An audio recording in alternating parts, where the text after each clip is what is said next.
வணக்கம், நான் உங்கள் ஜெயா. இன்றைக்கி நம்ம இந்த வீடியோவில் கேரல் தாம்சன் எழுதின travel writing chapter 3 travel writing through the ages and overview இதோடைய சம்மரியை பார்க்கலாம் வாங்க.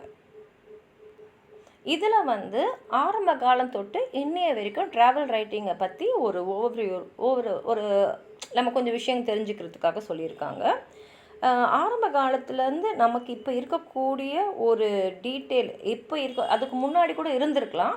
ஆனால் நமக்கு வந்திருக்கிற ப்ரூஃப் படி பார்த்திங்கன்னா 1130 பிசியில் ஒரு ஈஜிப்டியன் ப்ரீஸ்டான வெனமென் தீபஸ்லேருந்து லெமரானுக்கு ஒரு பயணம் மேற்கொண்டார்.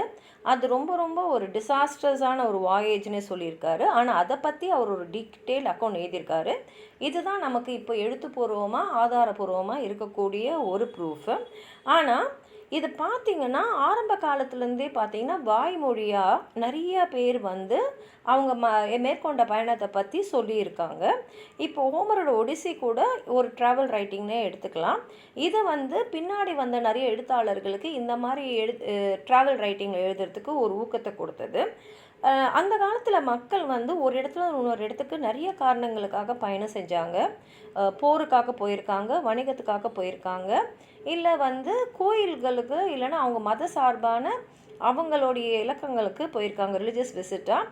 அது மாத்திரம் இல்லாமல் அவங்களுடைய அந்த எம்பையர்ஸை மெயின்டைன் பண்ணுறதுக்கு கூட போயிருக்காங்க. சில பேர் சைட் சீயிங்கும் போயிருக்காங்க. இப்போ இந்த ஸ்பிங்க்ஸு, பிரமிடு இதெல்லாம் பார்க்குறதுக்கும் சில பேர் பயணம் போயிருக்காங்க. அதை பற்றி அவங்க எழுத்துப்பூர்வமாக இல்லை ஓரல் வடிவத்தில் அதை வாய்மொழியாக மற்றவங்களுக்குலாம் சொல்லியிருக்காங்க. இப்போ நமக்கு முக்கியமாக பார்த்திங்கன்னா இந்த பெரிப்ளாய் அண்ட் நேவிகேஷன்ஸுன்ற டெக்ஸ்ட்லாம் கடல் பயணம் மேற்கொள்ளக்கூடிய கேப்டன்ஸ்க்கு ரொம்ப உதவியாக இருந்தது. ஏன்னா அவங்க எந்த வழியாக போனால் எந்தெந்த இடத்துக்கு போகலாம் அப்படின்றத அதில் குறிப்பிட்டிருந்தாங்க. ஏன்னா ஆரம்ப காலகட்டத்தில் அதாவது விமானம்லாம் வரத்துக்கு முன்னாடி நம்ம கப்பல் மூலமாக தான் பயணம் மேற்கொண்டதுனால இந்த கேப்டன்ஸ்க்கு அது ரொம்ப ரொம்ப உபயோகமாக இருந்தது. அதே சமயத்தில் கிளாசிக்கல் எரரில் பார்த்திங்கன்னா ஹெரோடாட்டஸ், ஸ்ட்ராபோ, பாசினஸ்லாம் ரொம்ப அந்த க்ரீக் ஆன்டிக்ஸ் அண்ட் ரிச்சுவல்ஸை பற்றி ரொம்ப டீட்டெயில்டு அக்கௌண்ட்டே கொடுத்துருக்காங்க. ஆனால் இதெல்லாம் இன்னொருத்தவங்க மூலமாக நிறையா தெரிஞ்சது தானே தவிர ஃபர்ஸ்ட் பர்சன் எக்ஸ்பீரியன்ஸ், அதாவது நம்மளே அனுபவிக்கக்கூடிய விஷயமா இது இல்லை. ஆனால் அதை பற்றி நிறைய டீட்டெயில்ஸ் அவங்க கொடுத்துருக்காங்க. அதே மாதிரி இந்த கிறிஸ்டின் பில்கிரிமேஜஸ் இருக்கு இல்லையா, அவங்க த பில்கிரிமேஜ் ஆஃப் எக்ரியான்றது ஒரு முக்கியமான ஒரு ட்ராவல் ரைட்டிங்னு சொல்லலாம்.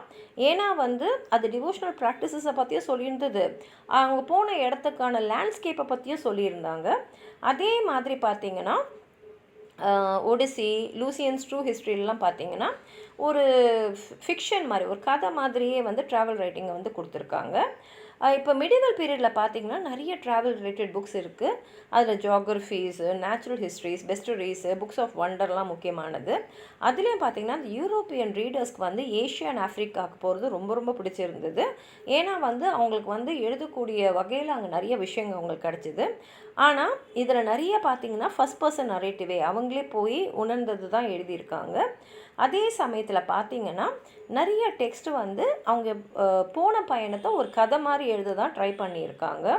அதே சமயத்தில் அந்த நாட்டில் இருக்கக்கூடிய சில ஃபியர்ஸ் அண்ட் ஃபேண்டசிஸ்ன்னு சொல்கிறோம்ல, அதெல்லாம் கூட அவங்களோட எழுத்துக்கள் இருந்திருக்கு. பெரிகிரினேட்டிவ், அதாவது பில்கிரிமேஜ் நரேட்டிவ், மத சார்பாக நம்ம மேற்கொண்ட பயணமும் அந்த காலத்தில் ரொம்ப காமனாக இருந்தது. அதுலேயும் பார்த்திங்கன்னா இந்த கிறிஸ்டின் யூரோப்பியன்ஸ் நிறைய க்ரூசேட்ஸ் எடுத்துன்னு போனாங்க. அது நியர் அண்ட் மிடில் ஈஸ்ட்டுக்கு போயிருந்திருக்காங்க. அதே சமயத்தில் சைனா, இந்தியா, ஆஃப்ரிக்காக்கெலாம் மிஷனரிஸ் அண்ட் எம்பசிஸ்லாம் வந்திருக்காங்க. அதை பற்றின பதிவுகளை நிறைய அவங்க பண்ணியிருக்காங்க. த ட்ராவல்ஸ் ஆஃப் சர் ஜான் மெண்டவில்லேன்னு 1356 எழுதுனது ரொம்ப முக்கியமான ஒரு ட்ராவல் நரேட்டிவ்னு கூட எடுத்துக்கலாம். அதே சமயத்தில் இந்த ட்ராவல் ரைட்டிங் சைனீஸ் லிட்ரேச்சரில், இஸ்லாமிக் வேர்ல்டில், மொராக்கன் கோடாயில் கூட இருந்திருக்கு. கிறிஸ்டோஃபர் கொலம்பஸ் 4 வாயேஜஸை 1492 1504 வரைக்கும் மேற்கொண்டார். அதை பற்றிலாம் அவர் எழுதியிருக்காரு. அவர் எழுதுனது நிறைய பேருக்கு ஒரு ஊக்கம் தர மாதிரியே இருந்தது. பின்னாடி ஃபிலாசபர்ஸ், அதாவது சர் ஃப்ரான்சிஸ் பேக்கன்லாம் இந்த மாதிரி ட்ராவல் ரைட்டிங்கை பற்றி எழுதுறதுக்கு ஊக்கம் கொடுத்தாங்க. அது மாத்திரம் இல்லாமல் ஃபெர்டினண்ட் மெக்காலன் 1519 அவர் வந்து உலகத்தையே வந்து சுற்றி வந்து ஒரு அந்த பயணத்தையும் பற்றியும் எழுதியிருந்தது. எல்லாருக்குமே வந்து ஒரு புதிய உலகத்தையே திறந்து விட்ட மாதிரி இருந்தது. அதே மாதிரி இங்கிலீஷ் வாயேஜஸ், அதாவது வால்டர் ராலே, ஹென்ரி ஹட்சன், இவங்கெல்லாம் வந்து நிறைய எழுதுனது வந்து இந்த வாயேஜஸ் அண்ட் ட்ராவல்ஸுக்கு ஒரு ஜானாவே அமைஞ்சது. அதே சமயத்தில் இந்த நிறைய பேர் வந்து இந்த new world, old world, Europe, middle east, Asia, Africa இங்கெல்லாம் பயணத்தை மேற்கொள்ள தொடங்கினாங்க. அதை பற்றி எழுதவும் ஆரம்பித்தாங்க. அதே சமயத்தில் இந்த ரெஃபர்மேஷன் பீரியடில் ப்ராட்டஸ்டன்ட்ஸ் அண்ட் கேத்தலிக்ஸ் வந்து அவங்களுக்குள்ளே இருந்த மன வேறுபாடு காரணமாக அதே சமயத்தில் பிரிண்ட்டும் வந்து வந்த நேரத்தில் நிறைய ரைட்டர்ஸ் வந்து இதனால் உருவானாங்க. தாமஸ் காரியட், ஃபைனஸ் மாரிசன், வில்லியம் லித்கோலாம் வந்து லிட்ரரி மோட் ஆஃப் ட்ராவல் ரைட்டிங்க்கு எக்ஸாம்பிளாக இருந்திருக்காங்க. ஆனால் ஒன்று என்னன்னா, இந்த காலகட்டத்தில் வந்து ஆண்கள் தான் வந்து பயண கட்டுரைகளோ இல்லை புத்தகங்களோ எழுதினாங்களே தவிர நம்ம பெண்களுடைய அக்கௌண்ட்ஸ் எதுவுமே இங்கே வரவே இல்லை. பின்னாடி வந்து நிறைய இளைஞர்கள் வந்தாங்க. ஃபாரினோடைய இன்ஃப்ளூயன்ஸ் நிறையா இருந்தது, கேத்தலிசமோட இன்ஃப்ளூயன்ஸ் நிறையா இருந்தது. அதே சமயத்தில் தாமஸ் மோர் வந்து ஒரு சட்டாரிக்கல் ட்ராவல் அக்கௌண்ட்ஸும், ஜான் ஹால் கிரிட்டிசைசிங் ட்ராவலும் வந்து கூட வந்து ஒரு கற்பனை இலக்கியத்துக்கு ஊக்கமாக இருந்தது. ட்ராவல் ரைட்டிங் வந்து 18ஆம் செஞ்சுரியில் பார்த்திங்கன்னா இன்னும் கொஞ்சம் தகுதி வாய்ந்த இலக்கணமாக மாறிச்சு. நிறைய பொயட்ரி, நாவல்ஸ் எல்லாம் வந்து ட்ராவலிங்கை பற்றி வந்தது. அதே சமயத்தில் இந்த நியூ சயின்ஸுன்னு 17ஆம் நூற்றாண்டில் வந்து அது வந்து அரசாங்கமே அதாவது அந்த ராஜ குடும்பமே வந்து நிறைய பேருக்கு வந்து பயணம் மேற்கொள்ளுங்க, எங்கெங்கெல்லாம் நிலங்கள் இருக்குதுன்னு பாருங்கள், என்னென்ன நாடுகள்லாம் இருக்குதுன்னு பாருங்கன்னு சொல்லிட்டு ஊக்கம் கொடுத்தாங்க. அதுலேயும் வந்து ஜான் லாக்கோடைய ரைட்டிங் அது ரொம்ப முக்கியமானது. வில்லியம் டேம்பியரோட new voyage around the world வந்து ட்ராவல் ரைட்டிங்க்கு அடுத்தபடி எடுத்துன்னு போகிற மாதிரி தான் இருந்தது. அதே சமயத்தில் இந்த லுனிஷியஸ் சிஸ்டமா நேச்சுரா இது வந்து நேச்சுரல் வேர்ல்டை ஒரு கேட்டலாக் மாதிரி உருவாக்குச்சு. யூரோப்பியன் அண்ட் அமெரிக்கன் ட்ராவலர்ஸ், அதாவது கேப்டன் தாமஸ் ஜேம்ஸ் குக் வந்து அவருடைய சயின்டிஃபிக் எக்ஸ்ப்ளோரேஷனுக்கு வந்து ஸ்டேட் ஸ்பான்சர்ஷிப்பு நிறைய ஆர்கனைசேஷன்ஸ் பண்ணதுனால அவரால் நிறையா படைப்புகளை வந்து உருவாக்க முடிஞ்சுது. 18ஆம் செஞ்சுரியில் பார்த்தீங்கன்னா இந்த டூரிஸ்ட்ன்ற ஒரு இதை வந்து ஆரம்பிச்சது. நிறைய பேருக்கு அது ஒரு ப்ரிவிலேஜாக இருந்தது. நிறைய பேர் வந்து கிராண்ட் டூர்லாம் எடுத்துக்கிட்டு நிறைய இடத்துக்கு போனாங்க. அது மூலமாக அவங்க வந்து ஃபாரின் லாங்குவேஜஸ், நிறைய இன்ஃபர்மேஷனு, அப்புறம் வந்து இந்த ரோமன் ஆன்டிகிட்டிலாம் போய் பார்க்க முடிஞ்சுது. அது மாத்திரம் இல்லாமல் இந்த டூரிசம் அப்படின்ற ஒரு துறையே வளர்கிறதுக்கு இந்த டூரிஸ்டிக் டேஸ்ட், இன்ட்ரெஸ்ட், இட்டினரிஸ்லாம் வந்து உதவி புரிஞ்சுது. அதுலேயும் வந்து பிரிண்ட் வந்துட்டதுனால இந்த 18th and 19th செஞ்சுரியில் பார்த்திங்கன்னா டூர் ரைட்டிங், டூர் பப்ளிஷிங் ஏஜ்னே சொல்லலாம். இந்த காலகட்டத்தில் பெண்களும் வந்து அவங்களுடைய பயணங்களை பற்றி எழுத ஆரம்பித்தாங்க. அதே சமயத்தில் பார்த்திங்கன்னா இந்த இந்த மாதிரி ட்ராவலாக்ஸில் வந்து இப்போ ட்ராவல் பண்ணுறாங்க இல்லையா, அவங்களுடைய பர்சனாலிட்டியும் அவங்களுடைய எண்ணங்களையும் அவங்களுடைய உணர்வுகளையும் கூட அதில் வந்து வெறும் ஒரு பார்த்ததை எழுதுறது மாத்திரம் இல்லாமல் அந்த உணர்வுகளையும் பதிய வைக்கிறதுக்கு ஆரம்பித்தாங்க. அதே மாதிரி 19th செஞ்சுரியில் பார்த்திங்கன்னா கொஞ்சம் கொஞ்சமாக இந்த ட்ராவல் ரைட்டிங் வந்து கொஞ்சம் கமர்ஷியலாகவும் கன்சியூமர்ஸ்க்கு, அதாவது படிக்கிறவங்களுக்கு தேவையானதை கொடுக்குற மாதிரி கொஞ்சம் மாறிச்சு. நிறைய கைட் புக்ஸ் வந்து டூரிஸ்ட்காக 1830 வர ஆரம்பிச்சிது. தாமஸ் குக்கும் வந்து இந்த பேக்கேஜ் ஹாலிடேஸ்ன்னு சொல்லிட்டு 1840 அவருடைய எஸ்ஸே கன்சர்னிங் ஹியூமன் அண்டர்ஸ்டாண்டிங் அதை பேஸ் பண்ணி அவர் வந்து இன்ட்ரடியூஸ் பண்ணார். அதனால் நிறைய பேருக்கு வந்து பயணம் மேற்கொள்கிறது ரொம்ப எளிமையாகவும் கொஞ்சம் வசதி வாய்ப்பாகவும் இருந்தது. அதே சமயத்தில் இந்த மாதிரி டூர் போகாமல் கூட சில பதிவுகள்லாம் இருந்தது. அது யாருன்னா இந்த காஸ்டவேஸு, ஷிப்ரெக் விக்டிம்ஸு, அப்புறம் கேப்டிவ்ஸு. அதாவது காஸ்டவேஸ்னால் சில சமயத்தில் நாடு விட்டு நாடு வந்து கடத்தியிருப்பாங்க அவங்க அங்கே இருந்த குறிப்புகளை எழுதியிருக்காங்க.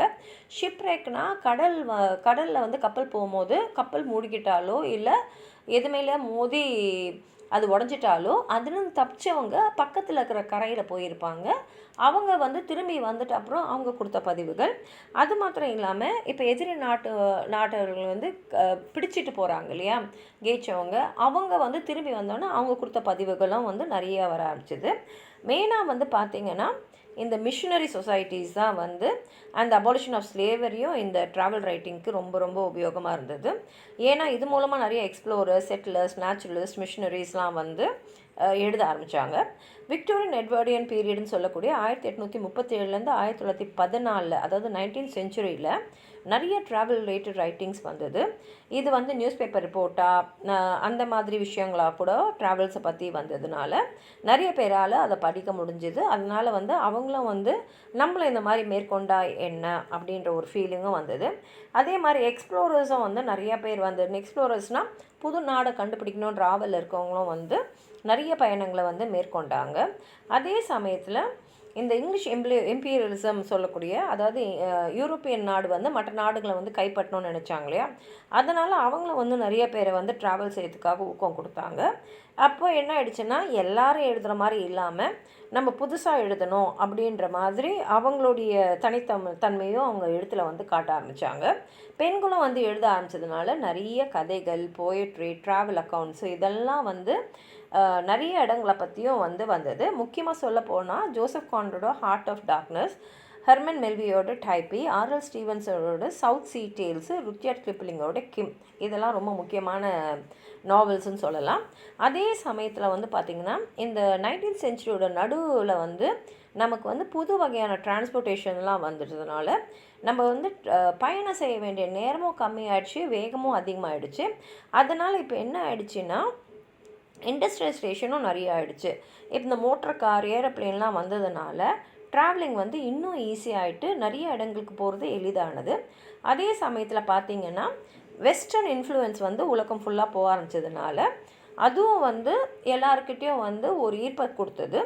முக்கியமாக சொல்லப்போனால் முதல் அப்புறம் 2வது உலக போகும்போது நிறைய ட்ராவலாக்ஸும் நிறைய பேர் வந்து எழுத ஆரம்பித்தாங்க. அதுலேயும் பார்த்திங்கன்னா எரிக் நியூபை, நார்மன் லிவிஸ், காலின் தர்பன், ஜான் பாரிஸ், பேட்ரிக் லே ஃபர்மர், டெவ்லோ மர்ஃபின்றவங்கெல்லாம் வந்து இந்த போர் முடிஞ்சிட்ட அப்புறம் அவங்க இன்னும் நிறையவே எழுத ஆரம்பித்தாங்க. அவங்களது வந்து ரொம்ப இன்ட்ரெஸ்டிங்காகவே இருந்தது. அவங்களது வந்து அதில் வந்து லிவிஸ் ரைட்டிங் வந்து ஒரு ஜேர்னலிஸ்ட் மாதிரி, ஒரு பத்திரிக்கையாளர் மாதிரி அவர் ஒரு ஸ்டைலில் எழுதிட்டு இருந்தார். ஜாக் கெரோகன்றவர் ஒரு புதுசான வகையான ஒரு படம் பார்க்குற மாதிரியே அவர் வந்து அவருடைய ஹிப்ஸ்டர் ஸ்டைலில் வந்து எழுதினார். இதுவும் வந்து மக்களுக்கு நடுவில் ஒரு நல்ல ஒரு தாக்கத்தை கொடுத்தது. அதுக்கப்புறம் பார்த்திங்கன்னா வேர்ல்டு வார் 2க்கு அப்புறம் நிறையா பேர் வந்து ட்ராவல் பண்ண ஆரம்பிச்சிட்டாங்க. அப்புறம் ரீசெண்டாக பார்த்திங்கன்னா நிறைய பேர் பிளாக்ஸ் எழுத ஆரம்பித்தாங்க. அதனால் வந்து பப்ளிக் ப்ரைவேட் கம்யூனிகேஷனோட பவுண்ட்ரியை தாண்டி நிறைய பேர் நிறைய விஷயங்களை வந்து வெளியில் எழுதுறதுக்கு இந்த ட்ராவல் ரைட்டிங் வந்து ரொம்ப வந்து ஒரு ஊக்கமாக இருந்ததுன்னே சொல்லலாம். இதுதான் இந்த சாப்டரோட சம்மரி. உங்களுக்கு எதாவது சொல்லணும்னு நினச்சிங்கன்னா கீழே இருக்கிற கமெண்ட் பாக்ஸில் எழுதுங்க. இந்த வீடியோவை லைக் பண்ணுங்கள், உங்கள் ஃப்ரெண்ட்ஸோடு ஷேர் பண்ணுங்கள். சப்ஸ்கிரைப் பண்ணாதவங்களாம் ப்ளீஸ் சப்ஸ்கிரைப் பண்ணி சப்போர்ட் பண்ணுங்கள். நன்றி.